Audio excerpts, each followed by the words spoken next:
दोस्तों, एक सिक्का है जिसमें जादू है। उस जादू की वजह से आसमान से बारिश हो सकती है, आपकी इच्छाएं पूरी हो सकती हैं और इस सिक्के की वजह से एक फूफा और भतीजे की हत्या हो जाती है क्योंकि वो सिक्का उस भतीजे के पास था। ऐसा क्या है उस सिक्के में? वाकई ये सच है? उस जादुई सिक्के के जंजाल में क्या रहस्य है? आइए सुनते हैं कहानी। नमस्कार, आदाब, सत श्री अकाल। आपका बहुत बहुत स्वागत है हमारे चैनल क्रेडेंस स्टूडियो के शो क्राइम नाउ पर। यह कहानी है बुलंदशहर की, जहाँ पर एक गांव में फूफा और भतीजा रहते थे। बिजनेस करते थे पार्टनरशिप में। इनकी एक दुकान थी शहर में बिल्डिंग मटेरियल्स की, जो सप्लाई करते थे। इनके पास एक नौकर था जिसका नाम संजय था, जो उस दुकान पर भी काम करता था और घर पर का भी काम देखता था वो। तो ये इनकी बिजनेस कुछ खास चल नहीं रहे थे। रोज़ाना की तरह ये सुबह जाते दुकान पर, फिर रात को आते। तो एक दिन ये दुकान पर सुबह निकल जाते हैं, लेकिन रोज़ाना की तरह घर वापस नहीं आते रात को। तो घर वाले परेशान भी होते हैं, फ़ोन करते हैं, फ़ोन नहीं लगता है।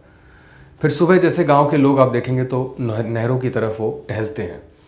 जो कुछ गांव के लोग नहर की तरफ जाते हैं टहलने, तो वहाँ पर नहर के किनारे नीचे इन दोनों की, फूफा और भतीजे की, डेड बॉडी मिलती है। पुलिस आकर डेड बॉडी रिकवर करती है और फिर जांच शुरू होता है।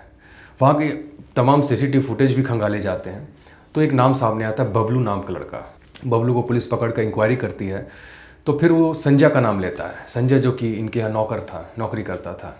संजय को पकड़ती है पुलिस और पूछताछ करती है, तो वो कहता है कि उसका कुछ 80,000 रुपये बकाया था मालिक के पास और वो नहीं दे रहा था, इसलिए उसने कत्ल कर दिया। पुलिस कड़ाई से पूछताछ करती है कि आखिर 80,000 रुपये के लिए कोई कैसे कत्ल कर सकता है। तो फिर वो सच्चाई बताता है, उस जादुई सिक्के के बारे में बताता है कि अजय के पास एक सिक्का था, उसके मालिक के पास।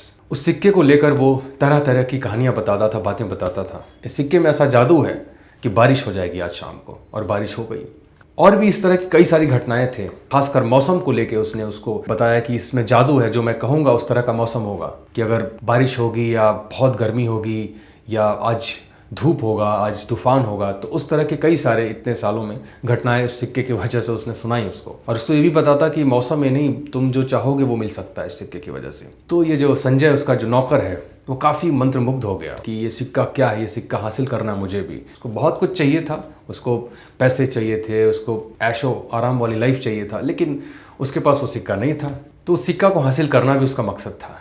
इसलिए उसने, बबलू जो है उसके गांव का लड़का था, उससे उसकी दोस्ती थी। तो संजय को लगता था कि कत्ल करने के बाद वो उस सिक्के की वजह से जो चाहता है वो कर सकता है, वो वहाँ से बच भी सकता है और जो अपने लाइफ में जो ऐशो आराम चाहिए उसको हासिल कर सकता है। दोनों ने मिलकर प्लानिंग की, बबलू और संजय ने मिलकर उस अपने दोनों मालिकों को मौत के घाट उतार दिया उस रात के अंधेरे में, जब वो लौट रहे थे अपने दुकान से। कत्ल करने के बाद संजय को वो सिक्का तो नहीं मिला। उसका जो जादूगर बनने का सपना था वो तो पूरा तो नहीं हुआ, लेकिन वो कातिल ज़रूर बन गया।